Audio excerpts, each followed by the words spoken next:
जय। परम पूज्य आचार्य श्री आदिसागर जी महाराज की जय। परम पूज्य आचार्य श्री महाविकृति महाराज, आचार्य श्री विमल सर महाराज, तपस सम्राट आचार्य सन्मति सागर जी, आचार्य श्री सागर जी महाराज की जय।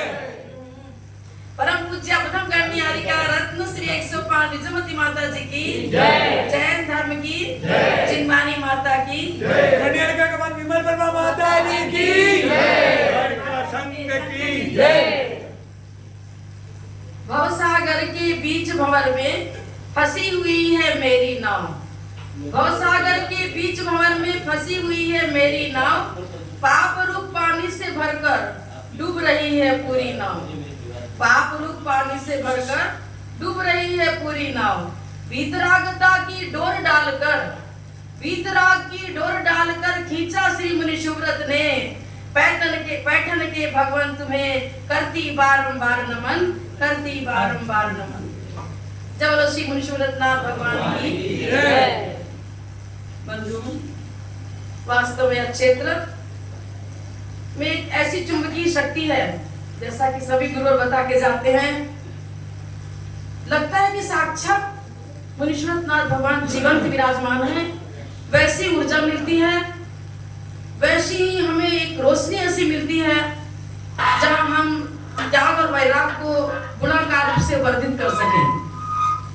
वास्तव में त्याग और वैराग ही वो हमारी फिक्स्ड डिपॉजिट पूंजी है, जिसको लेकर हम अपने भवांतर को सुखी बना सकते हैं।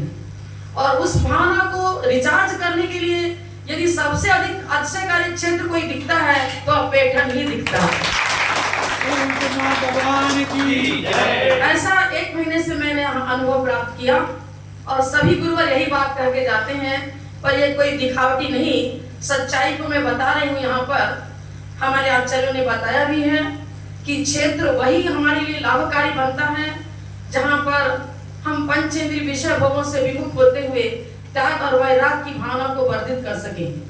और उस त्याग वैराग की भावना को वर्धित करने के लिए ये भूमि अति शक्तिशाली है।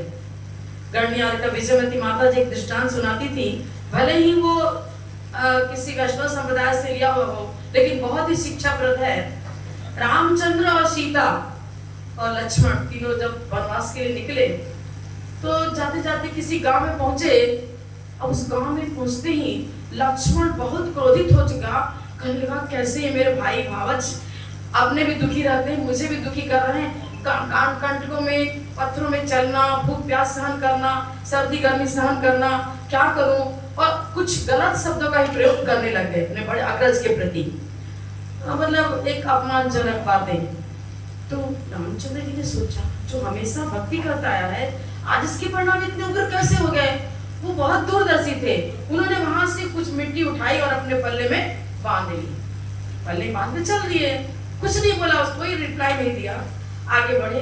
फिर दूसरा गांव आया, अब लक्ष्मण की आंख से आंसू गिरने लगते हैं, सोचते हैं मैंने बहुत गलत किया, पिता के तुल्य अग्रज हैं, इनके प्रति मैंने कैसे शब्द का प्रयोग किया, चरणों में लौट गया और कहने लगा नहीं आप मुझे जरूर क्षमा करो, फिर हम आगे बढ़ेंगे। ऐसा मुझसे क्यों हो गया, मुझे कुछ पता नहीं चल रहा।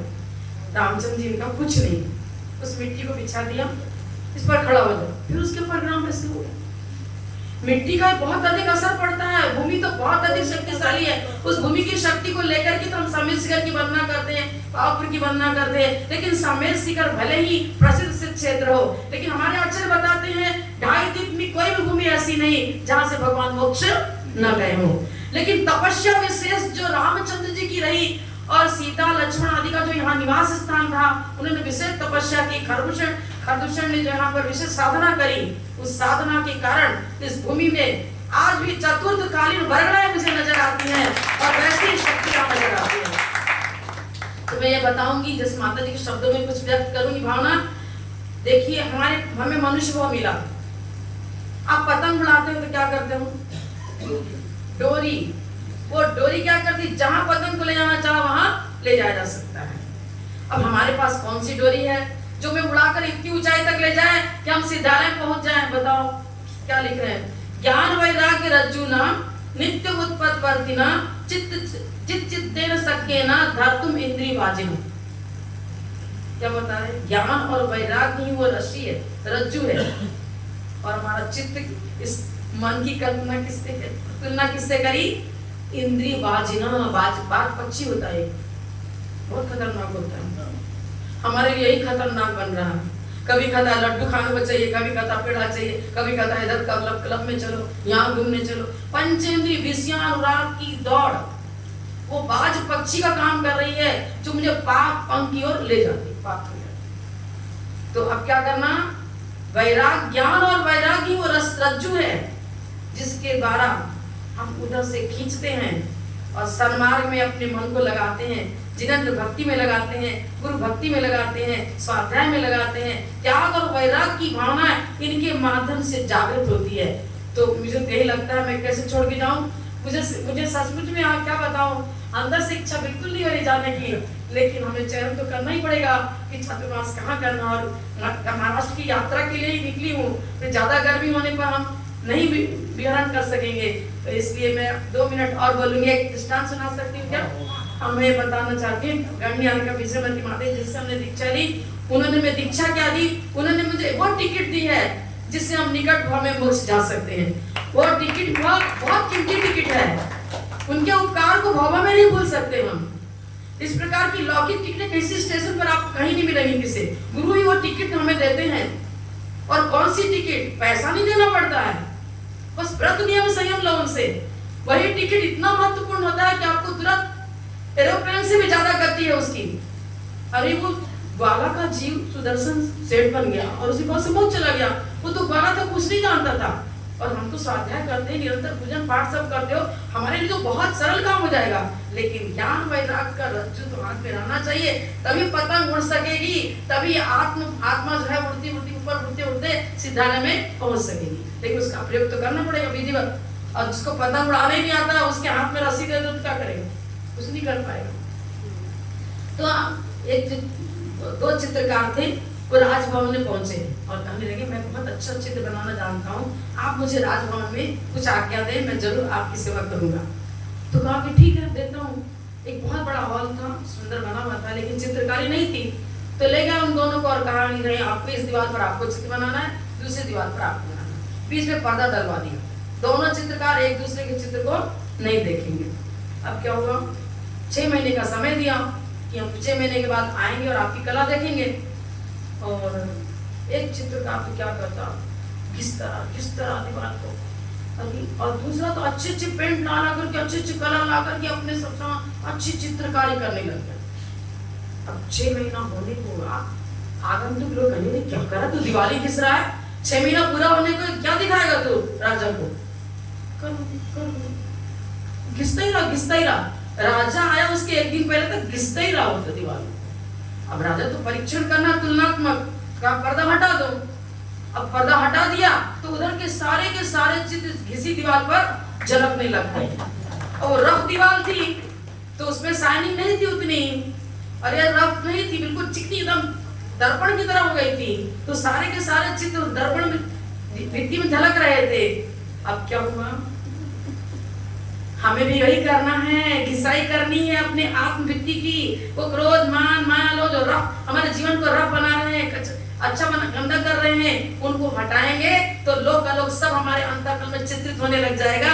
वो घिसाई बहुत महत्वपूर्ण है और यही शिक्षा में गुरुओं से लेनी है। अपने अंदर में जो भी हमारा कचरा दिन रात होता है, कषाय बस जो भी राग द्वेष आरंभी उद्योगी हिंसा, तो उन सबको हटाने के लिए अपने जीवन को फिल्टर करने के लिए भगवान के सामने आते हैं, उनका अभिषेक करते हैं। उनका अभिषेक नहीं, अपने परिणामों की विशुद्धि बढ़ाते हैं और वो विशुद्धि हमारे लिए वो शक्ति बनेगी जिससे हम मनुष्य भाव को सार्थक करते हुए सिद्ध अवस्था को प्राप्त कर सकें। इतना ही कहकर मैं विराम लेती हूँ। जब लोग परम पूज्य अपथम गणनीय का अच्छा 1 मिनट और मैं बोलना चाहूंगी रोज के अभ्यास के अनुसार। वास्तव में मैं देखिए हर क्षेत्रों में गई और गणनीय का विजयमती माता जी से वहाँ दीक्षा 84 में हो गई थी।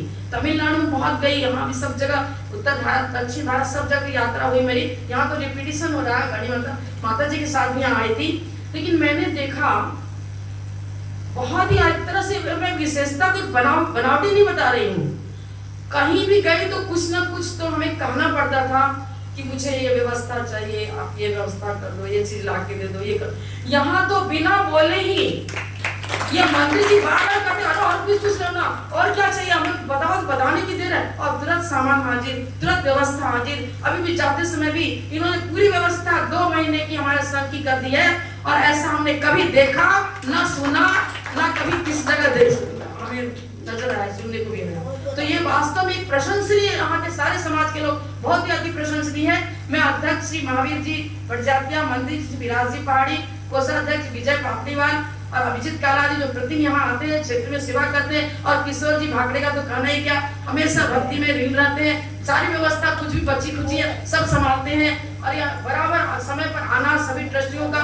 नहीं आते हैं क्षेत्रों में ट्रस्टी लोग, बस अपने अपने गति बिछाना वहीं से ऑर्डर देते रहते। यहाँ के सारे लोग अध्यक्ष, मंत्री, कोषाध्यक्ष आदि इन सभी को देख रहे हैं। प्रतिदिन समय पर उपस्थित देना, भगवान की स्वयं अपने हाथों से अभिषेक करना, भक्ति करना, ये एक अलौकिक शक्तियां इनके पास हैं। और मुनि सूरतनाथ भगवान इनको चुन चुन के रखे हुए हैं, उनको ऐसे ही व्यक्ति चाहिए और ये चुने व्यक्ति वास्तव में वही काम करेंगे। मुनि सूरतनाथ साक्षात ऊर्जा मिल रही है इनको और ये निकट भव में मोक्षगामी बनेंगे, सिद्ध अवस्था की प्राप्ति करेंगे, भाव में इनका जीवन सुखी और समृद्ध रहता हुआ और उस स्थान पहुंच जाएगा जहां पर सुख का सुखी सुख है, दुख का कभी लेस भी नहीं है। इनके लिए सारे सचिवों को मेरा स्थानीय जितने लोग पूजन करने आते हैं सबको आशीर्वाद है। और महिला मंडल ने तो खूब सेवा करी चौके में, बराबर समय पर आना, उपस्थित देना। यहाँ की महिला मंडल बहुत सक्रिय और अंतरंग से भक्ति उनकी स्वयं अपने हाथों से अभिषेक भी करती है, पूजन करती है और माता जी कुछ सेवा। तो ये कोई तो 20% नंबर लाता है, कोई 30%। यहाँ के सारे चाहे महिला मंडल हो, चाहे पुरुष वर्ग हो, चाहे सब 100 में 100 नंबर ला रहे हैं। अब किसको फर्स्ट कहें, किसको सेकंड कहें, किसको थर्ड कहें, सब फर्स्ट डिवीजन टॉप बिल्कुल। तो हम क्या करें, हम कहाँ तक इनकी प्रशंसा करें। पंडित जी सब सेवा करने वाले सभी अच्छे रत्न है। इन रत्नों की कांति पूरे देश में फैलती है और जो आते हैं सब इन रत्नों को याद करते हैं। इतना ही कहकर मैं विराम लेती हूँ। जब लोग परम पूज्य प्रथम गणनीय का रत्न श्री सुभान विजय माता जी की जय, माता जी की जय, समाज धारिका संघ की जय, मुनि सूरतनाथ भगवान की जय। माता जी से विनती करते हैं कि अगर आपका चातुर्मास कहे तो यहाँ हो जाए, कोई हरकत नहीं, हमें कोई तकलीफ